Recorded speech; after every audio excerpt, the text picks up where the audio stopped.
Aller trop vite que d'essayer de regrouper 4 ou 5 paroisses comme on l'a fait au scolaire. Je pense que ce serait un peu devancer les choses. Pourquoi vous êtes contre ça de regrouper 4 ou 5 paroisses ou villages? Est-ce que c'est parce que c'est trop vaste? Géographiquement, c'est parce que ce serait pas impossible, mais sinon ça peut amener des problèmes. Ou simplement parce qu'il n'y a pas assez de population, je sais pas. Il doit y avoir des raisons pour ça. Je pense qu'au point de vue service, nos municipalités, même si elles sont assez petites, sont quand même donné des services valables à date. Et je me vois mal placé pour remplacer les administrateurs de chaque municipalité en place. Et je pense que le même problème se pose aussi pour les autres administrateurs.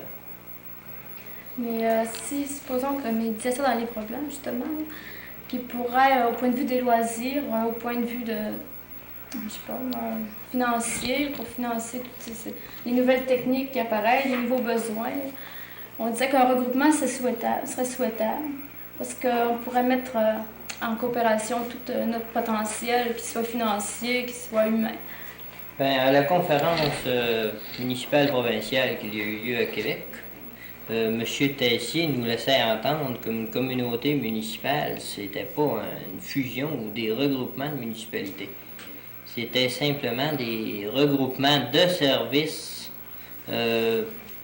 ou encore des choses qui dépassaient ou qui devaient être identiques dans chacune des municipalités. Si on pense à l'évaluation, par exemple, on sait que ce serait vraiment une bonne chose. D'avoir une évaluation identique au moins pour un comté ou un secteur donné ou même toute la province. C'est des choses qu'on pourrait mettre en commun qui seraient beaucoup plus économiques. Mais on ne pourra certainement pas immédiatement donner ou fusionner au complet les municipalités.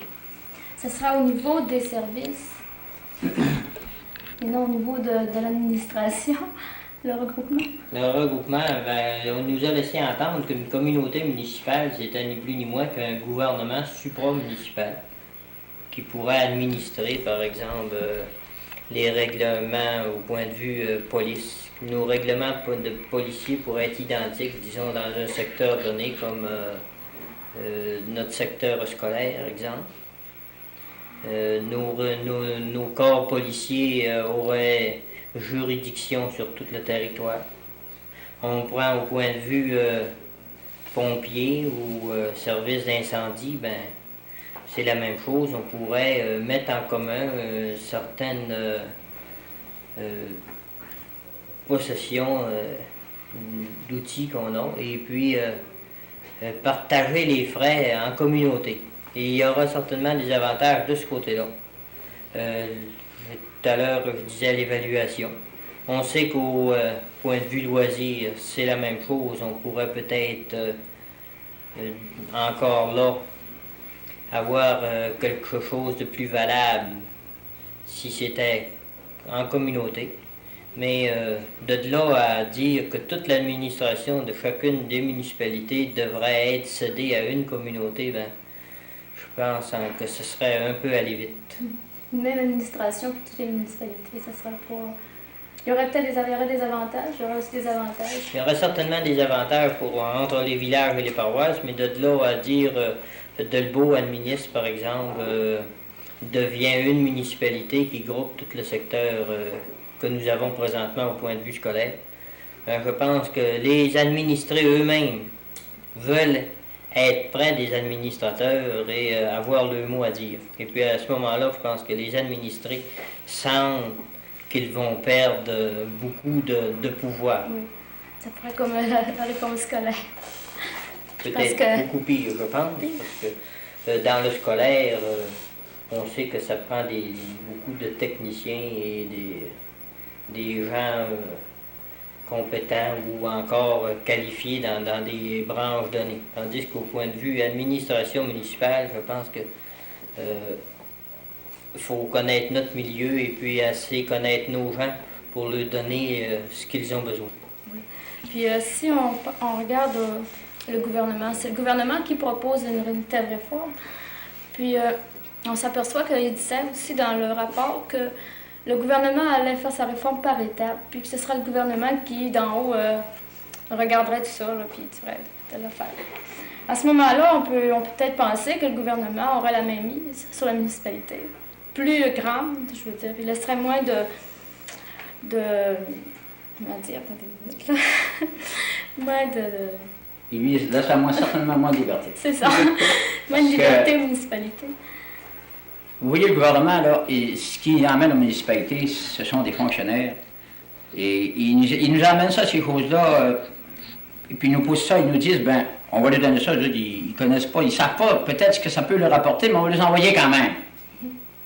Et ils ne sont pas assez qualifiés pour savoir ce que ça peut rapporter. Mais, oui, à mon point de vue, ça rapporte toujours des augmentations de taxes. Vous prenez des regroupements, automatiquement, même au niveau municipal, vous allez avoir un service de police. Dans ce temps-là, nous aurons des polices qui seront de l'Union. Automatiquement, l'Union, moi je ne suis pas contre l'Union, mais nous sommes rendus avec des unions qui font qui sont rendues. Il y a été un temps que les compagnies, je veux bien croire, qu'ils empiétaient sur le pauvre homme, sur le travailleur. Mais aujourd'hui, c'est l'Union qui empiète un peu sur les compagnies. Et c'est pour ça que je me dis que si nous en avons, comme par exemple au niveau de la police, ou au niveau du service des déchets, nous avons peut-être souvent 3-4 hommes de trop dans un certain domaine, où est-ce qu'aujourd'hui on peut faire ça, même dans notre petite municipalité, avec un personnel restreint. Ce serait une réforme qui, au point de vue financier, coûterait peut-être assez cher. Pas mal plus cher. Pas mal plus cher. Puis, M. Théberge, la paroisse, elle, aurait-elle l'avantage de fusionner ou, avec la paroisse? Disons tout simplement, si on regarde une paroisse, un village, la paroisse aurait-elle des avantages?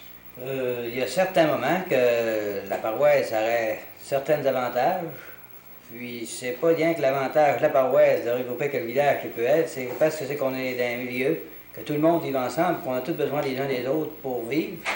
Puis à ce moment-là, ça aide, on aide aux autres en se regroupant dans deux municipalités. Là, à l'heure actuelle, jusqu'à qu'il y a deux administrations, ça fait faire plus de marchage, tandis que juste qu'un seul homme, un seul maire d'une place pourrait avoir toutes les mêmes choses, puis il en serait juste un de déranger au lieu de deux. Au lieu de 6 échevins, ce serait de 12 comme les deux, ça tomberait à 6. Ça veut dire qu'il y aurait beaucoup moins de monde. Pour être énuméré un peu mieux, puis le gars pourrait travailler et mettre plus de temps à cet ouvrage-là. Bon, j'invite les gens à appeler, ceux qui ont des questions à poser au maire invité, d'appeler au numéro de téléphone 274-28-13. J'avais une autre question, ça va faire un peu le fil de mes... Ah oui. Si il y a un regroupement entre paroisse et village, vous dites qu'il y aurait un maire, un maire pour la paroisse, le village, 6 échevins. Bon, à ce moment-là, ça groupe un secteur qui est plus grand qu'un village, puis une population plus nombreuse.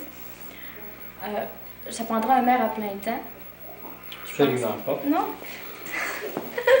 Moi, je pense qu'il y aura beaucoup plus de travail. On a des villes qui ont 20 000 hommes, mais on va encore de maires à plein temps.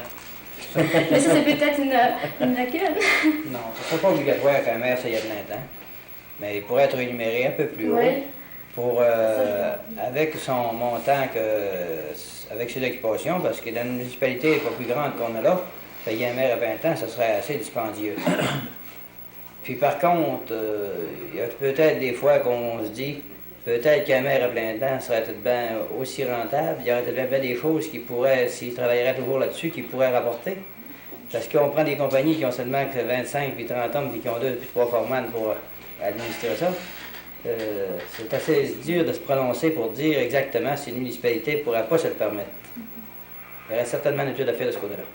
Bon, si on reprend encore cette réforme, le gouvernement aura son mot à dire si jamais on est accepté. Disons que la réforme, le livre blanc que le ministre nous a proposé, il nous a bien laissé entendre que c'était simplement un outil de travail pour aborder des discussions. Il nous a toujours laissé entendre qu'en aucun temps nous serions obligés de regrouper les municipalités, que nous serions toujours libres. Encore une fois, je suis très favorable au regroupement de villages et paroisses parce que on sait que tous les problèmes qui se présentent dans une municipalité, les plus gros handicaps à apporter des solutions sont toujours les limites de territoire, où ce que nous devons toujours déborder un peu notre territoire. À ce moment-là, un problème qui peut prendre un mois à être réglé prend 6 mois, 1 an. Mais si on accepte le regroupement de la paroisse, la fusion de la paroisse et du village, quand même, je pense, je sais pas, mais il me semble que le gouvernement a quelque chose à dire là-dedans. Vous ne pouvez pas vous dire un bon matin, bon, aujourd'hui on se fusionne, mais je pense que... Ben moi, mademoiselle, j'ai toujours pensé que c'était le peuple qui avait un mot à dire partout. Oui, mais il paraît que le gouvernement, c'est le peuple. Le gouvernement, c'est pas le peuple, c'est le peuple qui fait le gouvernement. C'est le peuple et le gouvernement. Oui. Quand les gens s'en viennent nous dire, par exemple, que le gouvernement s'en vient avec des normes qu'il faut suivre, moi je dis toujours que c'est faux. Il ne faut pas habituer la population, puis leur dire, la population, le gouvernement nous a dit qu'il faut faire ça, ou sinon, on va par ici, puis on va par ça. Qui garde ça, ces choses-là, puis ensuite, la prochaine élection, l'autre de là, on va avoir rien perdu. Oui, mais quand même, le gouvernement, il faut qu'il donne, je sais pas, il dise oui. Le gouvernement... Habituer les gens comme ça, là, excusez mon confrère de Normandin, mais habituer le gouvernement comme ça, là, nos administrateurs à Québec, ils habitués à pas s'occuper du peuple, pas s'occuper de ce que le monde dit. Ça, moi, c'est un non-sens, c'est une chose qui ne marche pas. Ça fait déjà 20 ans qu'on se le fait dire, au niveau scolaire. Puis moi, je suis contre ça. C'est le peuple qui a le droit de parole, puis je veux qu'il ait le droit de parole. Oui, je comprends tout ça, M. Claude, mais le peuple, OK, il va dire, je suis d'accord, je veux fusionner. Mais je veux dire, moi, le gouvernement, il faut qu'il donne un oui pour ça. À ce moment-là, On ne peut pas décider, excusez. Oui.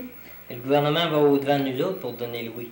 Oui. C'est toujours les gens qui sont réticents.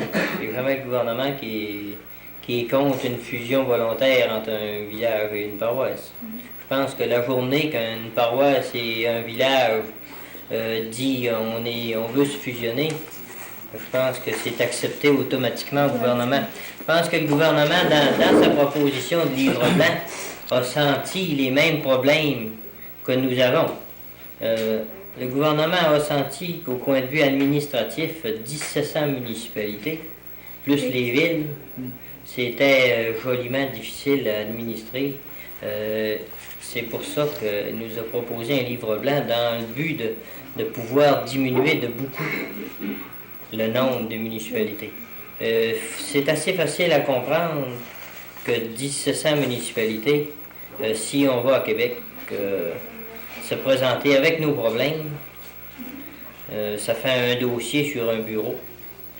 Si il n'arrive un autre en arrière de nous autres, ainsi de suite, je pense que les dossiers s'accumulent et puis ne sont jamais réglés. Peut-être que si les dossiers étaient beaucoup moins nombreux, que les problèmes seraient solutionnés beaucoup plus vite. Je pense que le gouvernement a senti ça. On sent le même problème aussi quand on dit qu'un village et une paroisse devaient être regroupés.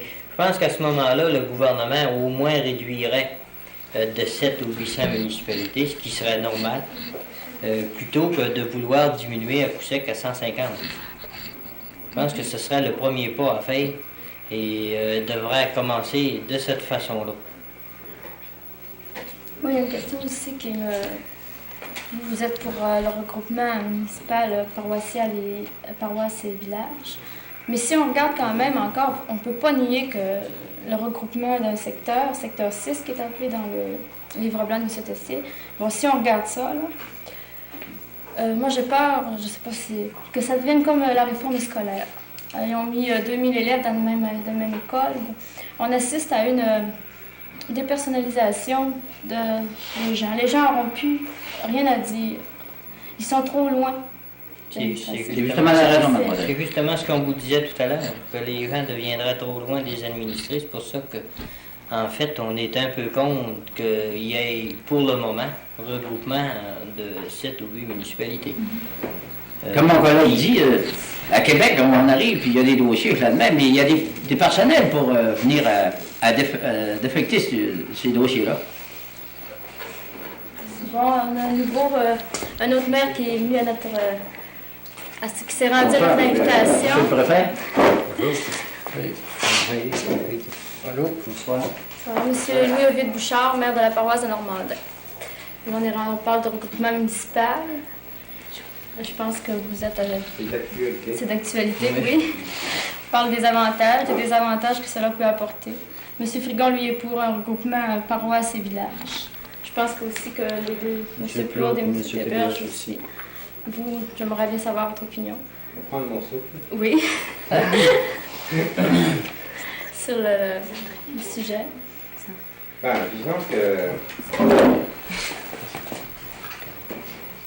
disons que sur la question du regroupement municipal, évidemment qu'il est important d'en discuter.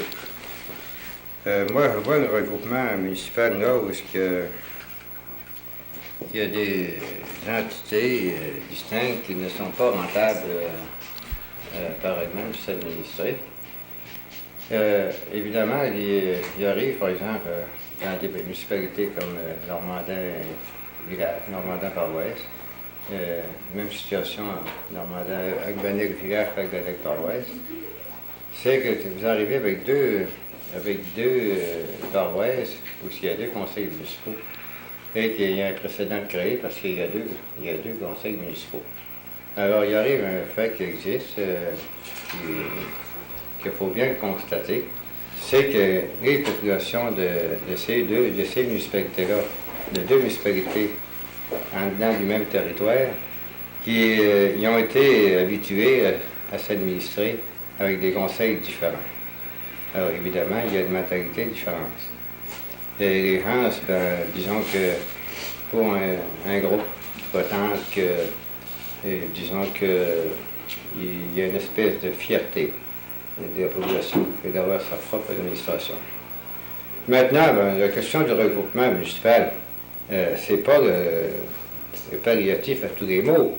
Il y en a qui pensent qu'il s'agit de parler de regroupement municipal, les problèmes économiques puis humains vont être réglés. Pas là pour tout, il y a question. Parce que je pense que c'est dans les personnes même que les choses existent, que les réformes s'imposent. Alors, je pense que ce qui est important, moi j'ai bien l'impression, bien être, je remarque bien que tant que moi, le regroupement municipal, si la paroisse que veut, elle va se faire tout de suite, il y a un fait qui existe, c'est que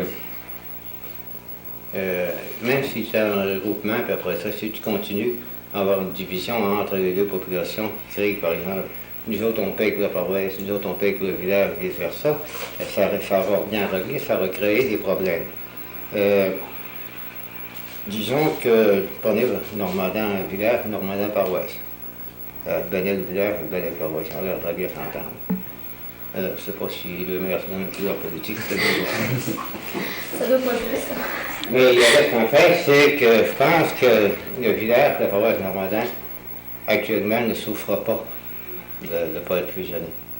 Parce que on essaye autant que faire se peut de coopérer dans tous les domaines pour pas qu'il y ait des doublements de services.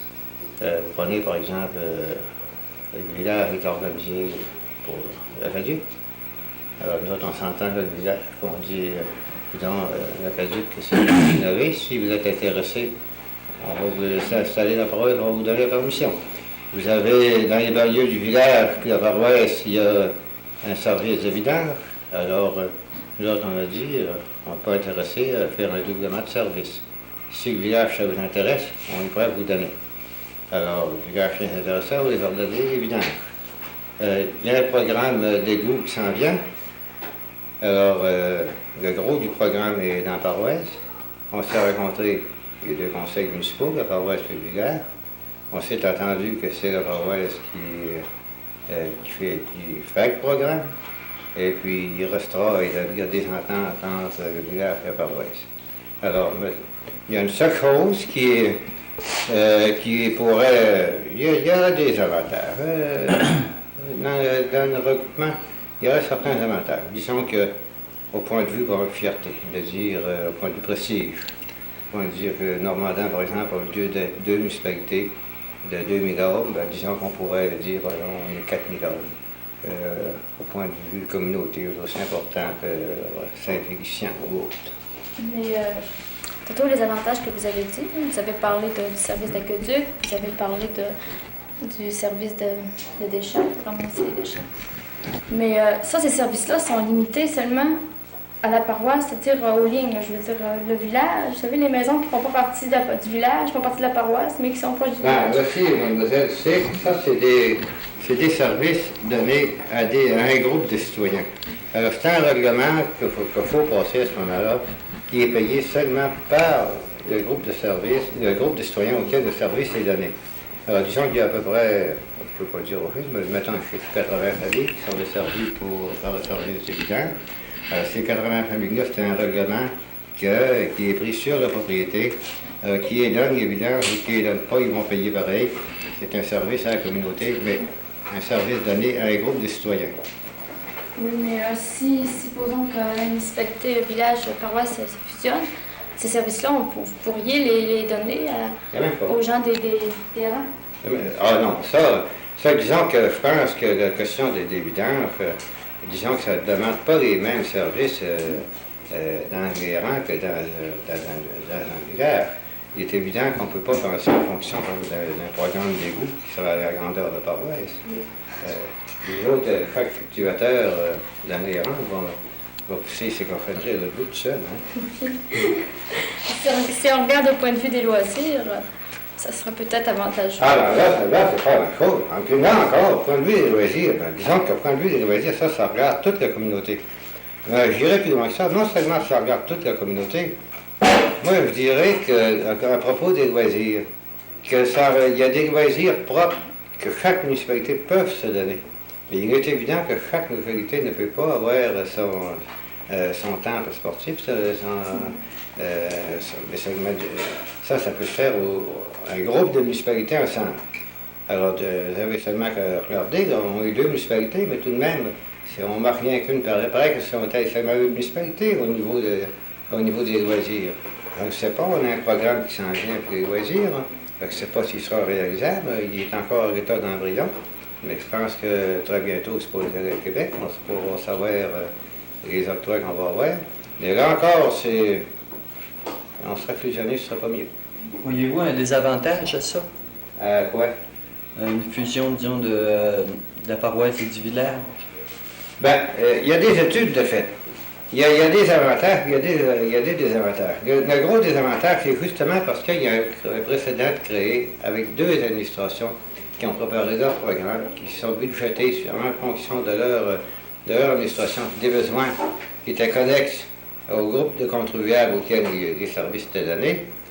Alors, il s'est créé des budgets en conséquence, et tout a été préparé en conséquence. Alors, il arrive une chose, c'est que si, par exemple, il y a une étude de fait qui démontre, je peux vous montrer un exemple, Normandin, à l'heure actuelle, paroisse, on a un secrétaire. Le village a un secrétaire aussi. Notre secrétaire lui coûte 2600 $ par année, puis il fait notre affaire. Il fait très bien notre affaire. On sert le même hôtel de ville, on paie une location au village. Puis je pense que ça va faire les affaires. Le village, on paie la location. Ça, disons qu'ils ne paient pas tout, ils ne font pas tout le budget avec ça, mais ça, c'est d'autres choses. Alors, il arrive que ça crée un problème justement à ce niveau-là. Vous prenez, par exemple, il y a 2 secrétaires en Normandin. Alors, s'il y avait seulement qu'une municipalité, il y a un secrétaire.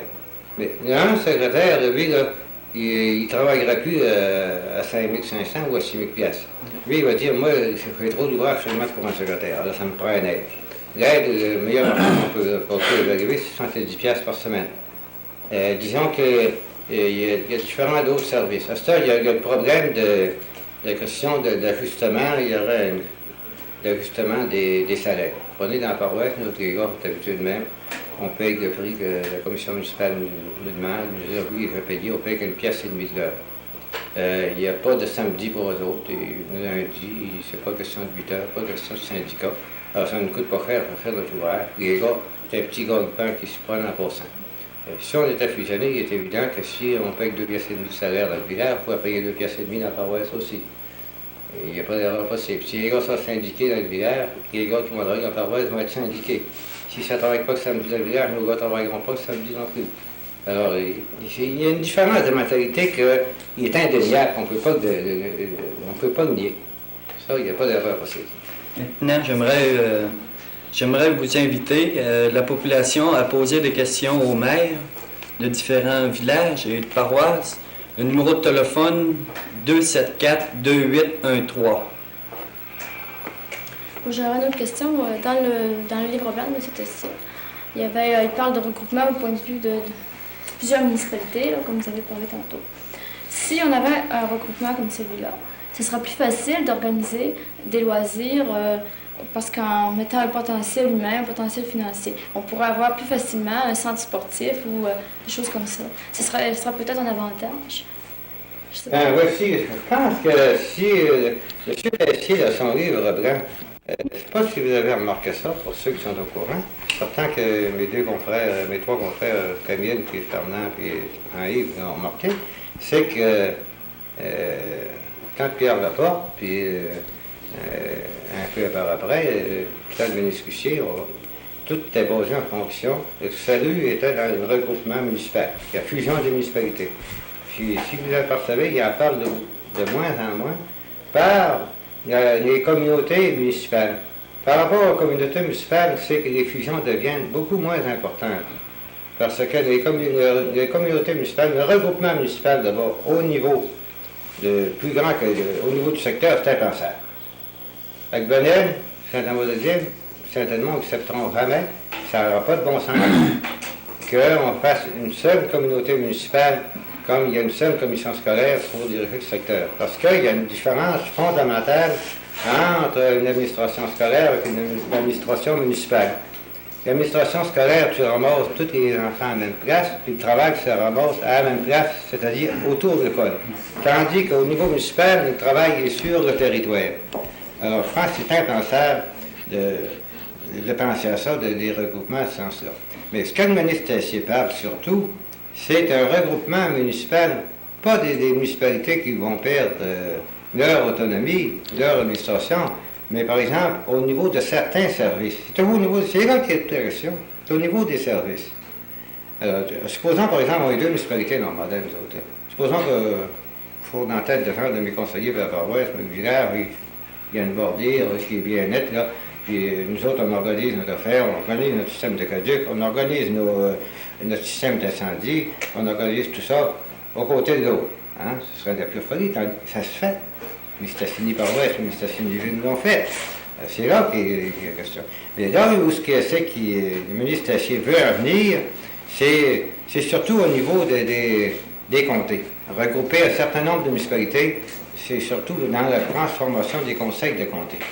Alors, ce serait pour donner plus de pouvoir au conseil de comté, pour peu importe le nom.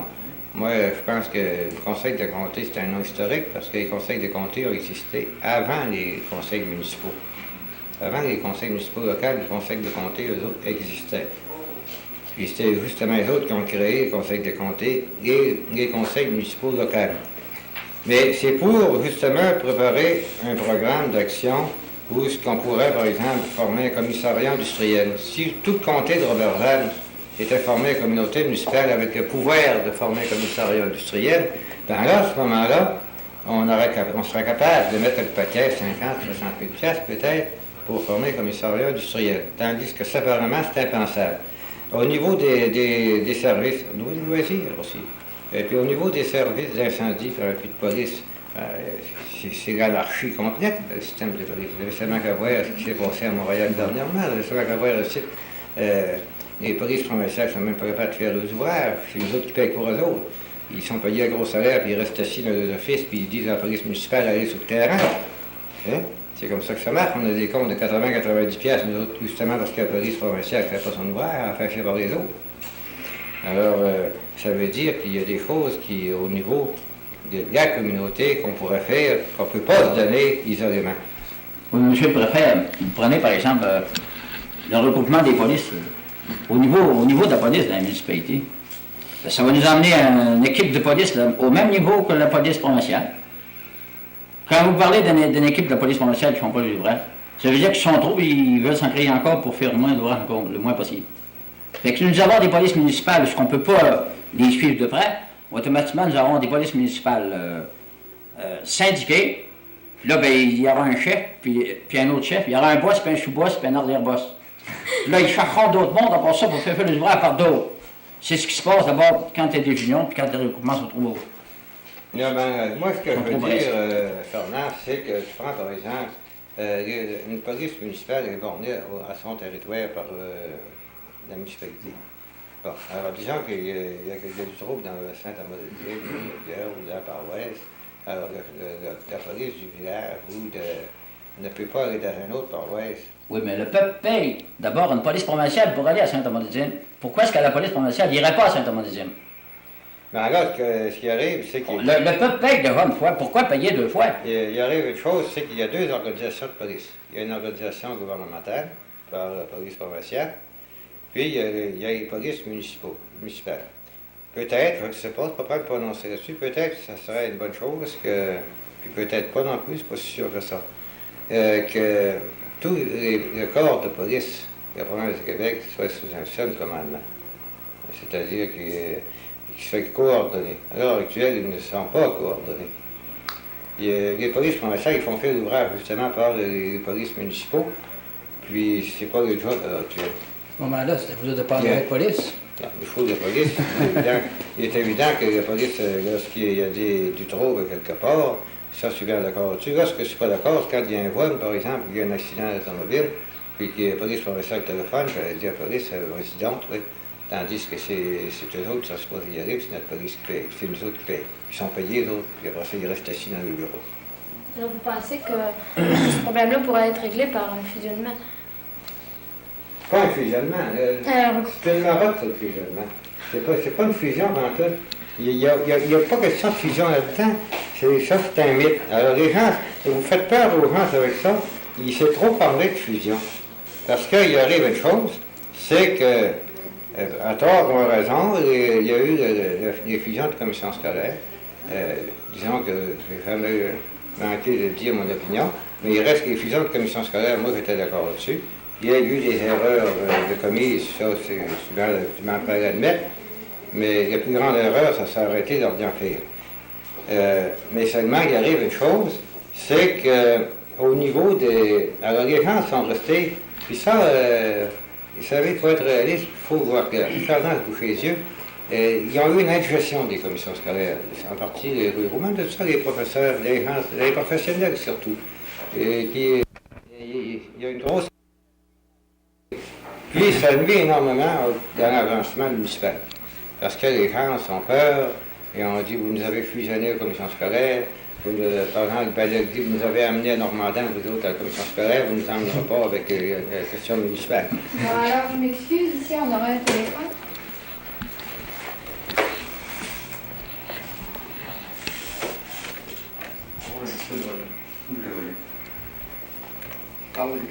On nous écoute, madame? Oui, est-ce que tu pourrais entendre parler Est-ce que aussi vous pourriez? les autres baisses sur ce sujet-là? C'est bien beau, M. Bouchard parle bien, mais est-ce qu'on pourrait entendre les propos aussi des autres maires? Les idées des autres maires? Alors, on va vous répondre, madame. Oui, pardon. Un autre que M. Bouchard.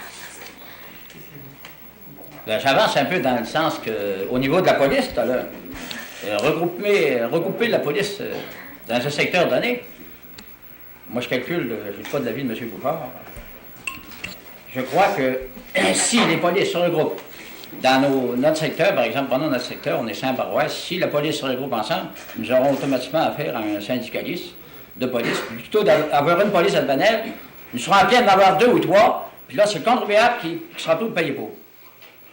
Puis nous avons un village, certainement un panel assez paisible. Si avec notre police, on suffit à maintenir l'ordre, Il s'agit à la police provinciale de faire son devoir et tout va très très bien aller. Il y a un bon maître. Ben, disons que je pense que les polices provinciales et les polices municipales n'ont pas exactement le même travail à accomplir. Et puis, moi, je suis favorable au regroupement municipal de villages et paroisses.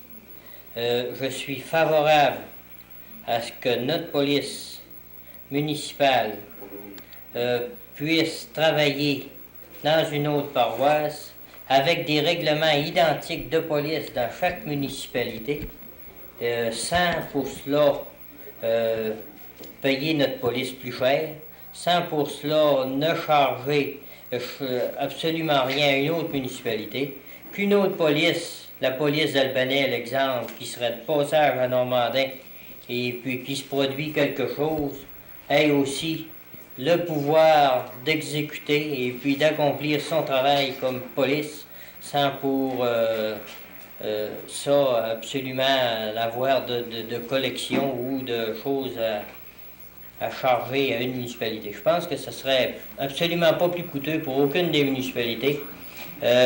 Nous aurions un travail beaucoup plus facile à accomplir pour nos employés. Et puis, ça leur permettrait de l'accomplir, ce travail-là. On sait que présentement, on blâme, puis on critique, on fait beaucoup de choses contre nos polices, mais le travail est difficile à accomplir, surtout quand on sait que s'ils ont seulement, dans un territoire donné, que c'est beaucoup plus difficile d'accomplir un travail que s'il y avait juridiction dans toutes les municipalités. Ça, c'est une chose que je souhaite.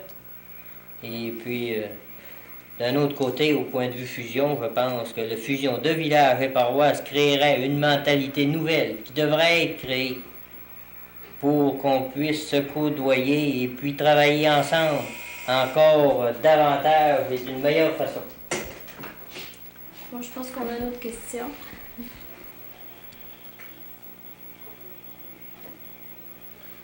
Pour vous, M. Théberge, est-ce que vous êtes d'accord avec M. Frigon?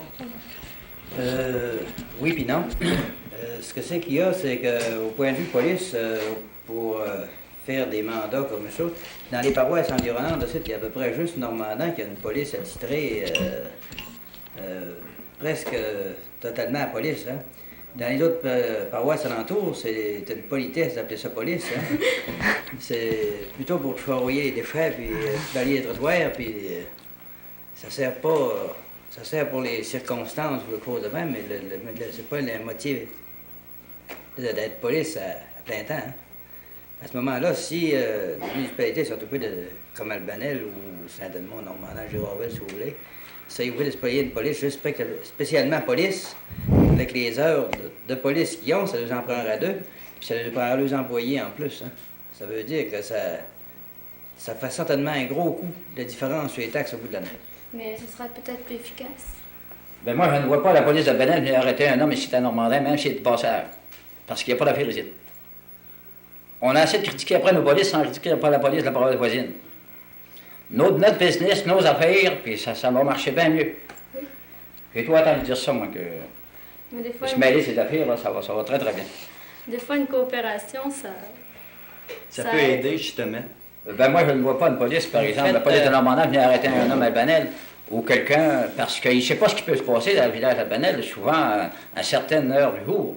Parce que des fois, il y a des attroupements de gens, ça peut être d'autres choses qui peuvent paraître un peu curieux à la vue pour commencer, mais souvent, c'est peut-être une petite affaire de passage, là, puis pas grand-chose. Je vais donner un exemple. Vous avez vu la semaine passée ce qui s'est passé chez Rue Saint-Jean à Québec, arrêter n'importe qui, mais des individus honnêtes, souvent peut-être par un attroupement de gens qui n'aimaient pas ça, la police, de voir ces gens-là. Ben moi, il y a toutes sortes de monde de chez la Terre qui se promènent, puis ils ont beau être attroupés de la façon qu'ils voudront, rendu qu'ils sont polis, ils sont polis, les gens. Ils n'ont pas la vie à arrêter n'importe qui comme ça. Fait qu'ils n'ont pas la vie à venir chez nous à Benel non plus pour zigonner des choses comme ça. Puis Normandin, moi, je serais contre que la police de Benel vienne réussir toute ma ces affaires-là. Il y a quelqu'un ici en studio qui a une question à vous poser. On va poser des questions, étant donné que les gens n'appellent pas beaucoup. Moi, il y a de quoi qui m'inquiète, c'est que le gouvernement a pris une initiative, puis ont mis beaucoup de travail pour faire un livre blanc, puis préparer une réforme municipale. Parlons pas de fusion, là, parlons de regroupement de municipalités. Moi, j'ai un petit peu peur que le gouvernement oblige les municipalités à se regrouper. Ils ne regrouperont pas par une loi, par la force directe. Cependant, on sait déjà qu'ils vont donner aux municipalités qui vont se fusionner un 2 $ par habitant pendant 5 ans. À quelques municipalités qui vont se regrouper, un 3 $ et ceux qui vont former une communauté municipale, 4 ou 5 $. 5 $. Ça, c'est la première mesure. Si ça ne marche pas, ça, j'ai l'impression que la décision est prise. C'est une impression personnelle. J'ai l'impression que la décision est prise, ils ont dit, il va falloir qu'ils se regroupent, puis sans ça, on n'a rien à faire. Alors, ils vont y prendre les moyens, puis dans leur politique d'aide aux municipalités, mais ils vont donner de l'argent à ceux qui sont regroupés en communauté municipale, puis les autres, ben, ils vont laisser moisir tranquillement, puis un bon jour, ben, ils vont dire, on n'a pas le choix, il faut se regrouper. C'est petit, ça? Disons que vous avez probablement pas tort, puis je pense que le gouvernement a eu terriblement la continuité depuis une douzaine d'années dans la question de décentralisation et de fusion. Mais il faut prendre garde. Il faut prendre garde de la centralisation. Puis, vous savez, les gros éléphants, c'est assez dangereux. Vous avez seulement qu'à regarder, par exemple, quelle misère qu'on a pour garder notre coopérative en Normandie, parce que dans la petite tête, les petits cerveaux des fonctionnaires, des technocrates, les autres, ils voient que ça rentable, là, une fabrique au Saguenay-Lac-Saint-Jean, point. Hein? Mais il y a toutes sortes de facteurs. Moi, je peux me faire une maudite bonne équipe de hockey sur papier, mais je vais en mettre sur le patinoire, puis il va y avoir une maudite différence, vous allez mettre ça. Hein? Alors, l'erreur fondamentale, le livre blanc, n'oubliez pas que ce n'est pas une loi. Le livre blanc, c'est une matière de travail. C'est qui a été lancé dans le public pour le faire discuter, un peu comme le livre de M. Benson sur la réforme fiscale. Or, c'est que ce que vous dites là, dans le livre de M. Tessier, lorsqu'il offre 2 piastres par tête pour ceux qui vont se regrouper, c'est des petites bières. Hein? Ça ne vaut pas 500, premièrement. Alors, ce que c'est qu'il faut en même temps que la réforme municipale, et ça, c'est important, c'est plus important que tout le reste, c'est la réforme fiscale. Parce qu'il y a des différences, notables entre différentes municipalités sur leurs revenus. Vous avez remarqué, par exemple, que nous autres, Normandans, on peut vous faire remarquer ça, un exemple. Nous autres, Normandans, je pense qu'on reçoit environ, le village peut-être environ 15 piastres, parce que c'est un chiffre, là, par tête de taxes de vente. La paroisse doit recevoir 11 ou 12 piastres par tête. Mais par contre, vous avez avec Benel, vous avez Saint-Edmond-des-Plaines, et vous avez Saint-Amour-de-Tim qui retire 5 piastres par tête de la taxe de vente. Alors, Normandin va avoir son 2 piastres par tête, pareil, s'il se regroupe. Avec Benel, il va avoir rien que 2 piastres par tête. Dolbeau, qui retire 36 piastres par tête de taxe de vente, va avoir son 2 piastres par tête, pareil. Puis, qui a 60% de l'évaluation payée par la compagnie. De leur budget est payé 60% par la compagnie. Alors, ça veut dire que, même si le regroupement fait tel qu'il serait là, ne réglerait absolument rien. Parce qu'on serait un tas de pauvres qui fusionneraient leur pauvreté ensemble, puis les riches seraient plus riches, puis les pauvres pas plus riches. Alors, ce que c'est que ça prend, c'est en même temps que la réforme municipale, c'est la réforme fiscale, puis là, à ce moment-là, ça sera sorti. Mais c'est pas facile, la réforme fiscale, parce qu'il ne faut pas oublier que l'imposition des fonciers et des municipalités est centenaire, alors tu ne changes pas ça du jour au lendemain, et puis il y a des gros motons là-dedans. Il y a Montréal, il y a Québec, il y a Trois-Rivières, il y a Chicoutimi, et ces grandes villes-là. Alors, ils ne sont pas prêts, de sacrifier 15-20 piastres par tête la taxe de vente pour en donner à ceux qui sont plus pauvres. Mais il reste qu'un bon jour, il va falloir qu'un gouvernement se décide de se faire battre une élection pour justement régler ce problème-là. Parce que c'est une injustice criante que moi, quand je pars et que je vais acheter à Dolbeau pour 25 piastres, puis que je laisse 5 piastres de taxe de vente, normalement, ce 5 piastres-là, il devrait revenir là où la municipalité a été dépensée. Là où le gars demeure. Alors, ce que c'est que ça prend en même temps que la réforme municipale, je suis d'accord là-dessus, la réforme municipale, mais la réforme municipale tout seul, je suis pas d'accord, il faut en même temps la réforme fiscale. Alors, il en parle, la réforme fiscale. Mais s'il n'y a pas de réforme fiscale, il n'y aura rien réglé. Moi, je prétends que le livre blanc de M. Tessier, c'est un grand zéro. C'est simplement pour éliminer le plus d'hommes publics possible. Et lorsqu'il y aura des fonctionnaires en place, c'est eux autres qui me nomment, puis le public, là, ils s'en occuperont plus. Mais le public, là, quand vous avez vu des gouvernements pas s'occuper du payeur de taxes, vous avez vu toutes sortes de choses arriver. Ben, c'est ce qui arrivera ici au Canada, mais surtout dans la province de Québec. Quand on ne s'occupe pas du monde, souvent c'est ce même monde-là qui vont lui donner 2 coups de pied dans le derrière. Moi, c'est mon opinion. Après tout, le payeur de taxes, c'est lui qui fait vivre le fonctionnaire, même le ministre. Aujourd'hui, on est rendu que même le député n'a pas le droit de parole, et le ministre non plus, c'est le fonctionnaire qui donne les directives au ministre. Moi, je me demande comment ça fait qu'on élit des gens pour aller représenter la province de Québec au Parlement à Québec, puis on se fait runner par des fonctionnaires encore. Ils n'ont même pas d'affaires là pas tout, eux autres. Moi, ça, c'est un non-sens. Un homme est élu par le peuple, c'est pour diriger ce que le peuple, c'est pour aller là pour donner des directives, mais ce que le peuple veut avoir. Et non pas se faire donner des directives par un fonctionnaire qui n'est pas représentatif. Et si le gouvernement vous l'impose, le regroupement... S'il l'impose, il paiera pour. Il paiera pour certains gouvernements. Ça doit être M. Tessier, M. Lucier, M. n'importe quoi. Ils ne deviendront plus des messieurs. Mais le problème qui se pose, c'est parce que les ministres, eux autres, mènent rien. Les fonctionnaires veulent en mener le plus possible. Ça fait qu'ils jouent dans le dos des ministres et les fonctionnaires veulent prendre le contrôle de la province d'une manière indirecte, tout en faisant servir le ministre comme bonhomme de paille, qui eux autres, par en dessous, contrôleront, ils feront ce qu'ils voudront, puis on sera là, merci. C'est ce qui se fait. C'est ça. C'est la même chose qui est dans pour la question de l'ACL avec la coopérative de Normandin. C'est exactement le même problème. Ils veulent se débarrasser de Normandin. C'est des fonctionnaires, là, on peut regarder au plan régional, par exemple, il y en a qui veulent contrôler. Il y a quelques messieurs qui veulent tout contrôler, soit à Héberville. C'est la même chose qui se produit. Le ministre est là complètement pour rien parce qu'il y en a d'autres qui jouent en arrière du dos. Si ces fonctionnaires étaient assez honnêtes pour dire que c'est pas Héberville qui veut le bâtir, au moins ils pourraient dire que c'est à Saint-Bruno qui veut le bâtir. Les fonctionnaires ne sont pas... Ça ne va même pas payer pour tout par le consommateur, ça va être payé par la population en général de la province de Québec.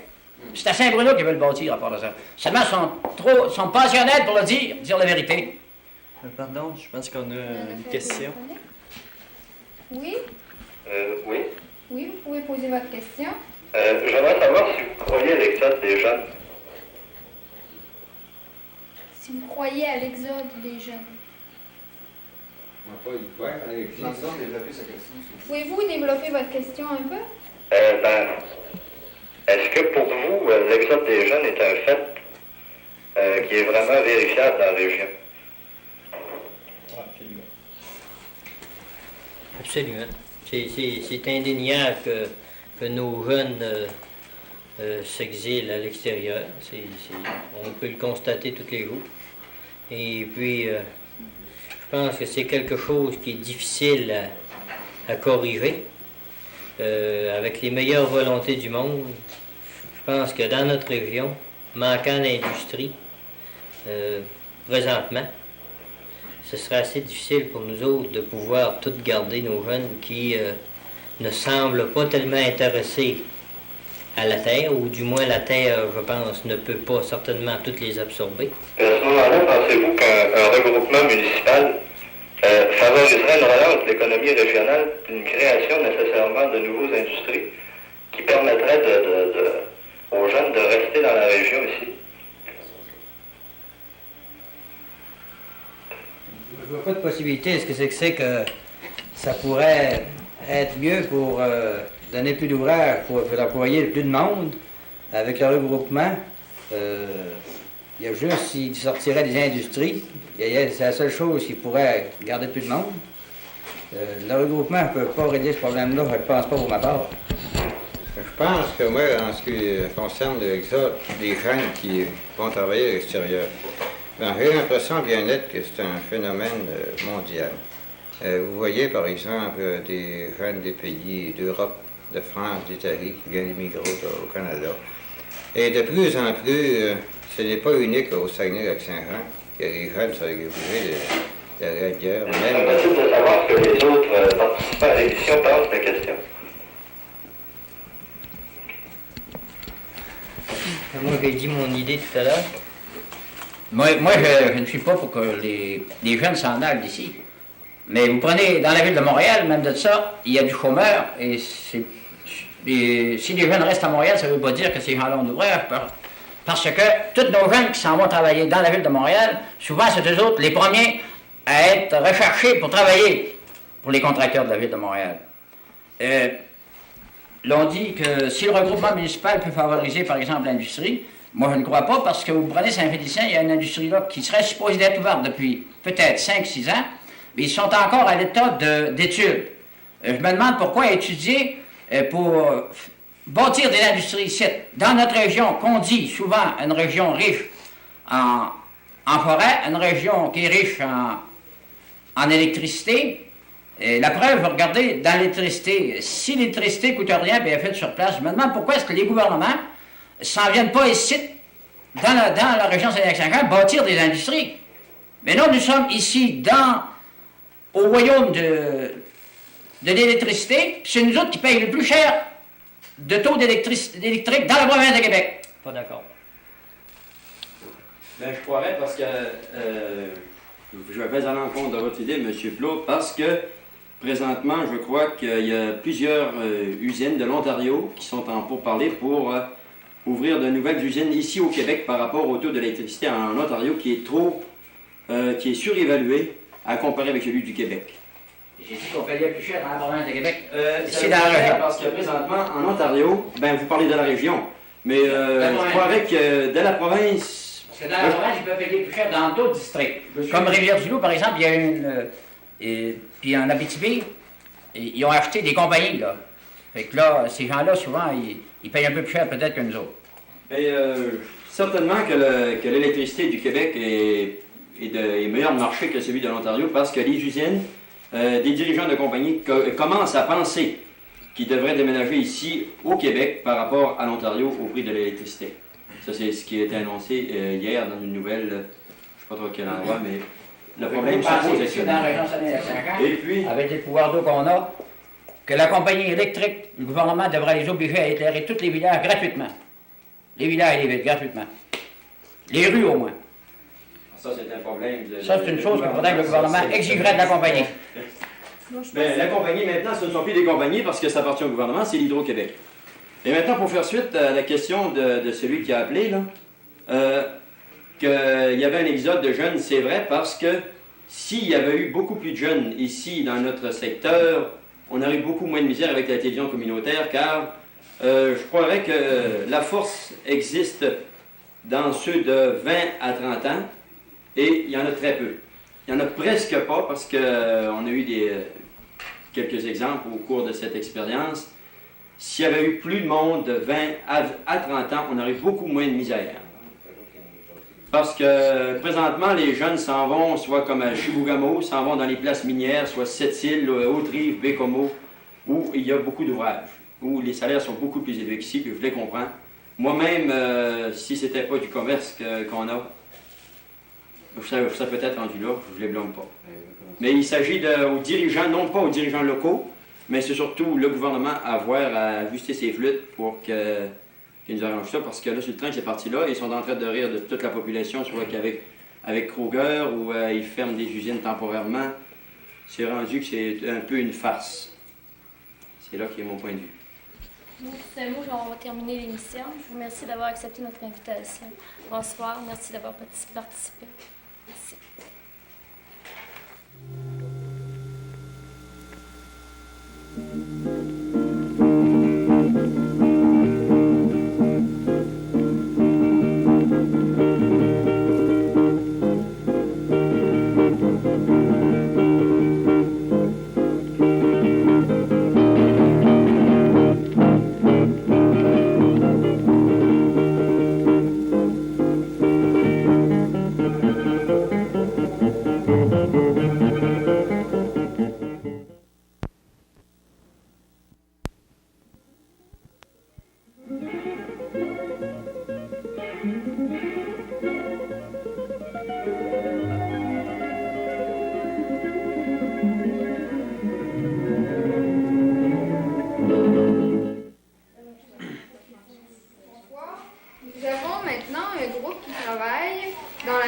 Avec une trentaine d'autres étudiants dans un projet de perspective jeunesse. Ce projet consiste à travailler dans les villages et les terrains de camping. Laissons la parole à Michel Paradis, Colombe Bouchard et Régent Lemay. Le projet Perspective Jeunesse, finalement, c'est un regroupement de projets qui avait été présenté par les étudiants de la région Saguenay-Lac-Saint-Jean. Au départ, il y a des étudiants du cégep et de l'université qui, chacun, ont présenté un projet d'animation. Le projet final est un regroupement. Ce qu'on fait, on fait de l'animation. Il y a des équipes permanentes qui font le tour des villages et des terrains de camping. La région est divisée en 6 secteurs et chaque équipe a un certain nombre de villages et de camping à faire. En plus, il y a 2 équipes qui font uniquement du spectacle et, non, pas uniquement quand même, ils font de l'animation. Alors, ils donnent des spectacles de folklore et de théâtre. Mais les équipes qui sont permanentes dans les campings et les villages font uniquement de l'animation. Finalement, on n'est pas là pour donner des spectacles ou organiser des gros shows. On est là pour l'animation telle qu'on l'entend. Finalement, je pense qu'on est tous d'accord. C'est d'amener les gens à s'exprimer puis à être eux-mêmes. On ne tient pas à être des animateurs qui s'animent eux-mêmes. Mais ce qu'on demande, c'est comme le projet ici, finalement, c'est la participation des gens. C'est que les gens arrivent à faire quelque chose par eux-mêmes. Puis on a un certain matériel à fournir aussi, comme par exemple en art plastique, puis en sport. Puis en théâtre, en animation, on fournit... Des animateurs. Des animateurs. Puis je pourrais peut-être donner l'horaire aussi des troupes de théâtre et de folklore quand elles vont venir. Alors, les troupes de théâtre, ça vont à Saint-Méthode le 23 juillet, à Saint-Thomas-Didyme le 24 juillet, à La Dorée le 25 juillet. Ensuite, la troupe de folklore sera à La Dorée le 21 juillet, à Saint-Méthode le 22, à Saint-Thomas-Didyme le 23. Ensuite, la troupe de théâtre ici sera à la Chute à l'Ours le 8 août, et la troupe de folklore sera à la Chute à l'Ours le 4 et le 8 août également. Ce sont des spectacles dont l'entrée est gratuite. Les gens peuvent venir. Puis comme le folklore, on demande aux gens de participer également. Et puis dans l'équipe permanente, nous sommes une partie de l'équipe permanente, puisque ce soir, il manque une personne. Présentement, on est installé à Saint-Thomas. Et puis la semaine dernière, nous étions à la Chute à l'Ours. La semaine suivante, nous serons à Saint-Méthode. Les 2 semaines d'après, à La Dorée. Ensuite, nous reviendrons une semaine à la Chute à l'Ours et nous terminerons par Girardville et Saint-Prime. Alors, nous, on couvre le secteur d'Olbeau-Vajalbert, le nord du lac Saint-Jean. Puis, comment on s'organise? Bien, on est en camping. On a une vieille tente de l'armée avec une grosse toile. Puis, on est installé habituellement derrière les écoles, les églises. Puis tout le monde est bien gentil. Finalement, tout le monde met des terrains à notre disposition. Les gens participent beaucoup du point de vue organisation matérielle. Tout le monde nous passe des choses, nous invite à aller prendre quelque chose chez eux. Il faudra peut-être spécifier qu'on ne veut pas rejoindre seulement les enfants aussi dans notre animation. C'est aussi les adultes et les adolescents. Parce que à la Chute à l'Ours, notre expérience, on a réussi à rejoindre seulement les enfants. Oui. On trouve qu'il y a certaines difficultés, comme par exemple, les gens ne sont pas disponibles à toutes les heures du jour. Alors, souvent, c'est les enfants qui sont le plus disponibles. Maintenant, faire de l'animation, c'est pas uniquement faire de l'amusement. C'est pas ça à quoi on vise. Alors, c'est pourquoi on ne voudrait pas rejoindre uniquement une partie de la population. Mais avec les enfants, c'est assez facile aussi de faire de l'animation parce qu'ils sont tellement spontanés. Puis ils s'expriment très, très facilement. C'est pas des gens qui ont peur de dire ou de faire ce qu'ils ont envie de faire. Parce qu'on n'a pas seulement des idées à leur en fournir, ils nous en fournissent aussi. Ah oui. Puis on aimerait bien que ce soit la même chose avec les adultes. Finalement, notre but, c'est d'arriver à développer le sens de la création chez tout le monde. Chez nous aussi, finalement, c'est une expérience pour nous autres aussi, au même titre que pour les gens avec qui on va être. Parce que je vous jure que la vie d'équipe, c'est déjà quelque chose. L'expérience a commencé le 1er juillet. Le 1er juin, on a commencé à travailler au début juin, on finit à la fin d'août. Alors, on est 2 mois à vivre 4 ensemble sous une tente, à travailler ensemble toute la journée. Alors, c'est une grosse expérience d'animation et d'animation au sein de l'équipe aussi. J'aurais une question à vous poser. C'est beau le travail que vous faites, mais J'attends la suite. j'aurais quelque chose à vous demander. Là, vous étiez à Jutalou la semaine passée.